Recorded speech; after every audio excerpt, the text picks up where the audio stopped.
It is 1996. A 7-year-old boy named Timmy wakes up early one Christmas morning. He makes his way to the tree in the living room while trying to ignore the smashed dishes in the kitchen. Halfway there, he sees a sleeping man on the couch. His excited gait is tempered to a halt. The mess in the kitchen, the angry voices last night. The little boy glances over at the shoe rack and sees his mom's shoes are missing. What if she doesn't come home this time? He has never felt so alone.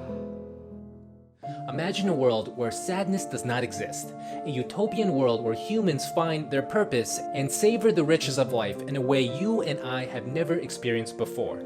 Just like one cannot describe a rainbow to someone who has never seen colors, this feeling is the same, a type of peace and contentment that transcends the limits of our imagination. Some may argue that this world would be a nightmare. Sadness serves a powerful purpose, they say, an evolutionary signal that something is wrong in our lives. They argue that we must experience sadness to fully embrace joy. For the 280 million people in the world with depression who already live in a nightmare, that argument falls on deaf ears. Why is depression and mental illness such difficult diseases to treat? Why do all the pills doctors prescribe sometimes feel useless? Imagine going to the doctor for a stomachache. One doctor looks at you and says, "You have cancer."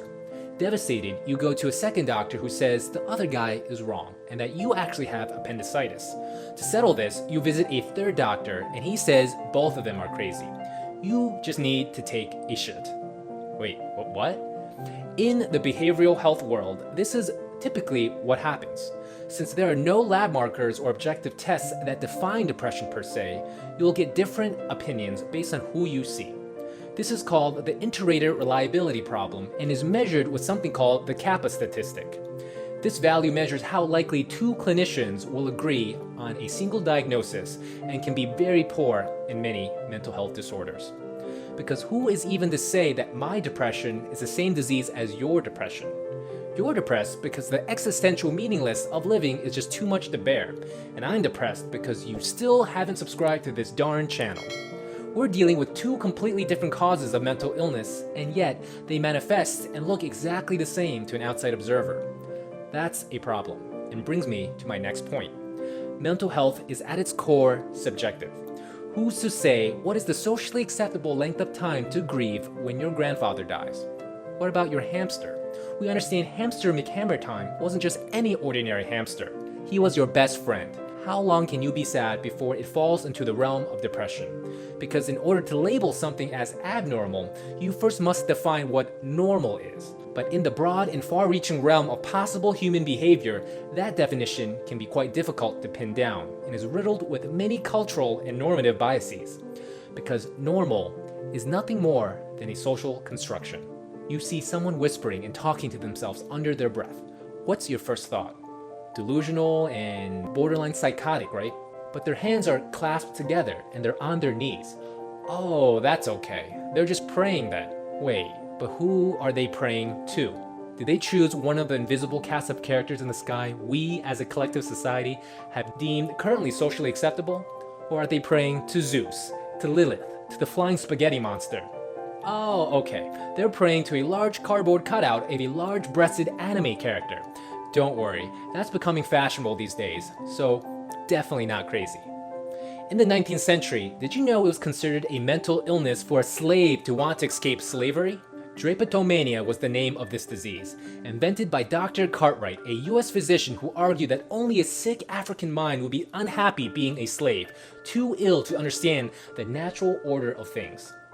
Fast forward several decades, the formal codification of mental illness was no better. The DSM, a book published by the American Psychiatric Association, is in effect the field's Bible, cataloging all officially recognized mental disorders. Guess what they had in this authoritative text? Homosexuality. That's right. Being gay was considered a mental illness until 1973. That is, until a group of people on a committee got together and voted it out of the book. Putting aside the stupidity of thinking being gay was a disease, imagine if the rest of medicine was just as fluid. No need to cure cancer anymore, folks. Did you hear? A bunch of doctors got together on a committee and decided through a 91 to 32 vote, cancer is no longer considered a disease. Barbara, isn't that great? You don't have to worry about your breast cancer or the metastatic nodules all over your body crushing your organs anymore. They don't exist. Yippee! But of course, outside of inter-rater reliability and difficulties of classifying abnormal versus normal, the biggest reason depression and mental illness is so hard to treat is because no one knows what the hell is going on. How do you treat something when you don't know what is causing it? Billy, it sounds like you've been dealing with this belly pain for a few days now. Nausea, vomiting, diarrhea, and cold sweats. You're in luck, Billy, because you meet all the criteria for this new disorder we just came up with. It was a committee vote, and I won't bore you with all the political backroom details, but we've decided to call it Major Abdominal Pain Disorder. Based on your symptoms, it sounds like you fit the bill, especially considering you have a family history of abdominal pain too. In major abdominal pain disorder, there's a chemical imbalance in your intestines, so these medications, Prozac and Yoloft, should help. Also, I want you to meet me once a week to talk about your abdominal pain and how you feel about it. Together, we will work on some coping mechanisms and create a contract for safety for when the pain really gets out of control. Oh yeah, here's some fentanyl too. In medicine, there are two terms for this: the etiology, or the cause, and the presentation, or what it looks like. As a clinician, it is important to know both, as they go hand in hand, two sides of the same coin. You need to know what is going on when someone has a ruptured appendix, because this dictates what you do to treat the patient. But you also need to know what a ruptured appendix looks like in terms of how the patient feels and acts, in order to recognize the problem when it arises. The problem with a lot of mental health is that it is based only on the presentation side of the coin, with virtually no actionable substance on the cause. Sadness, fatigue, insomnia, lack of motivation, these are all just non-specific symptoms that can arise from a multitude of different causes. Until you can get to the actual root etiology, the pills that you're getting, just a band-aid on a never-healing sore. It's no one's fault really, because once you enter the domain of the mind, things start to get very complicated. That is, until recently. Hello everyone, just wanted to interrupt and bring you word from one of our sponsors. Well, still waiting on one of those, so please do me a favor. If you like the video so far, please don't forget to like, subscribe, share, and hit the notification bell. Okay, now back to the story.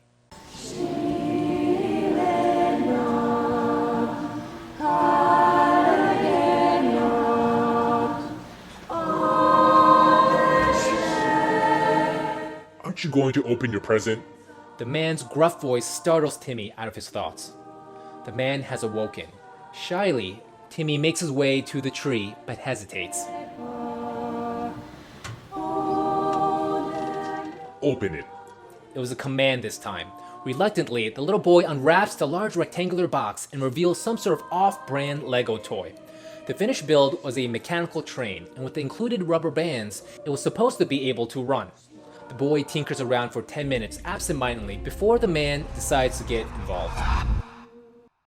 There's been a major push in the field for some time now to connect mental illness with an actual biological correlate. In the past, mental illness was always attributed to the brain neurochemical imbalance theory.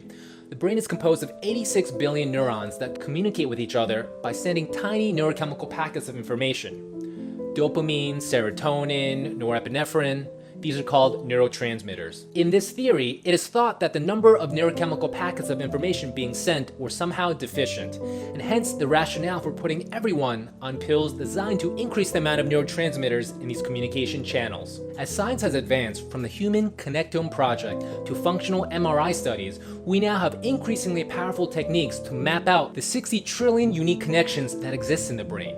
We are beginning to see just how important the concept of neuronal networks really are. What does a thought look like? What about a memory? Do you imagine a single neuron lighting up in the brain?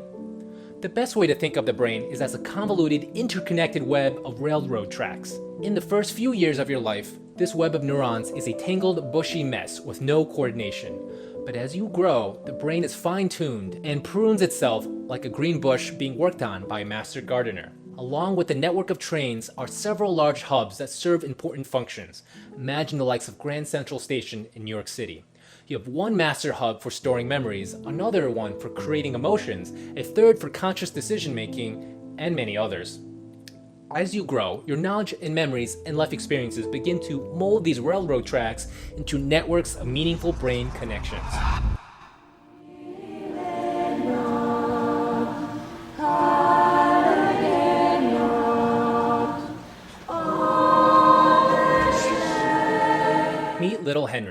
His first few years are a little bit hazy and hard to remember, but now that he's 5 years old on Christmas, he's about to form a core memory. He is surrounded by a loving family. It's snowing outside, and the fireplace is crackling with laughter and joy. He unwraps his present, and it is the cutest little puppy who snuggles right into his lap. In little Henry's brain, several networks of neuronal tracks are coalescing to solidify this memory. Because it has such a strong emotional flavor, there are neuronal tracks directly linking this network to the large hub dedicated to happy emotions, which in turn connects this railway with the neuronal networks representing concepts such as family, gift-giving, love, and tranquility. Because little Henry is so young, this memory will become part of his core memories, the foundational networks of his brain akin to the deepest roots of a tree. As he experiences more of his life, new neuronal networks of memories will be laid and intertwined on top of this one. In the future, anything that reminds Henry of Christmas, from fat men with white beards to red stockings, will send Henry unconsciously into this core neuronal network. He will forever associate Christmas with all of these positive feelings related to love and family. Henry is 30 years old now. He has thousands of core memories filed away in the root networks of his brain. These train networks twist and weave together into a complicated web of neurons that form Henry's identity and values. But it's lunchtime now, and Henry is at work. We enter his mind, and this is what we hear. I'm hungry. I'd kill for some burgers right now. So unhealthy. But maybe I'll run into that cute waitress down there. I look like shit though. Wonder how much shit I would create in a month. Would it fill a bathtub? Where does all my shit go anyway? Too many toilets and so much shit. How's the world not drowning and filled with this stuff? Thank God for modern plumbing. But I wonder, is there a way to recycle our shit and use it for something more useful? Maybe fertilizer? Maybe I should start a business selling shit to farmers or something. Henry's stream of consciousness is something that plays out 24/7. In his mind, he is the lone rider of a never-ending roller coaster. He's sitting in a tiny train car, humming along the complex interconnected web of neuronal connections built over his lifetime. Weaving in and out of this crazy railroad system, he has no map and no predetermined destination. Now and then, he does exert some conscious control of where he wants to go, but for the majority of the time, he is simply taken for a ride. A Christmas jingle begins to play on his phone. It sends his train car barreling towards the core memories of Christmas as a happy little boy. For others, however, Christmas was not a happy time. You're doing it wrong. The man barks. Are you stupid? He offers a few more unhelpful instructions that poor Timmy isn't able to follow. With each misstep, the man's voice gets harsher and Timmy gets more nervous. But the instruction manual says we need to do it this way instead. The manual is abruptly ripped out of Timmy's hands. The little boy's poor heart is thumping. He's on high alert now. He doesn't want to play anymore. He wishes his mom was here. He wishes he was just a speck of dust on the ground so he would be left alone, so he could be safe. He wishes. The man interrupts his thoughts with a thunderous voice. Are you listening at all? A slap is sent across the boy's face, sending him to the ground. The toy slips from the boy's fingers and breaks on the ground. A broken piece falls into the boy's field of view as tears roll down his face. In the ensuing quiet, his interrupted thought completes. He wishes Christmas had never existed. He wishes his parents had never met. He wishes he was never born. La da da da, la da da da. The cold ground against his face is oddly comforting. He wonders if he can stay here a while. La da da da da da da da. Like a continuously flowing river that deepens its riverbanks over time, a brain network functions in the same way. A network of neurons that are accessed and used frequently are strengthened and prioritized by the brain to be even more easily accessible later. That's how we are able to learn and why things get easier with practice, but also why we tend to forget the things we don't seem to use or think about.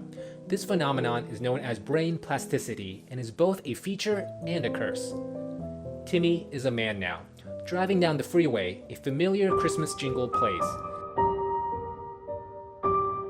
Immediately, he grows distant and solemn. He hasn't heard this song in ages. In his mind, he is sitting on a subway, holding his younger self tightly, trying to tell him that he is loved. It is no use though, because the train does not change course. They dive deeper into this old neuronal network, and Tim is suddenly brought right back to 1996. Now that he's here again, reliving it once more, it only serves to solidify the wretched memory of his boyhood in his conscious thoughts further. And because of that, this depressing neuronal network will be that much easier to access the next time around. Depression may not be a disease where you can clearly point to a single entity like a cancerous cell, a faulty gene, or an aberrant virus. What if the problem is a systematic one, in which your brain is more efficient at encoding negative memories, a more powerful emotional processor, let's say? And then maybe you've simply lived a life with a few more unhappy memories than most. Or worse, you just have a mind that filters the world in a unique way, paying attention more to the sensitive things that trigger you the most, send you to the darkest neuronal corners of your brain, all the while forcing you to ignore the things in the world that should have balanced out the bad. And over time, this filter becomes a lens that completely alters your perception of the world, making it now almost impossible to see the opportunities and joys that would have triggered more positive neuronal networks. This filter has a name in the medical literature. It is called the salient network. And thus, you conclude that everything in the world aligns with your perspective that you are truly an imposter. Every failure, loss, unintentional snub is further confirmation that there's no place for you in society. All glasses are now viewed as half empty. All doors are already closed or about to slam shut. When the world looks so dark, you eventually don't even bother looking. The salient network begins to ignore the entire world completely. Why stare at something that only serves to cause pain?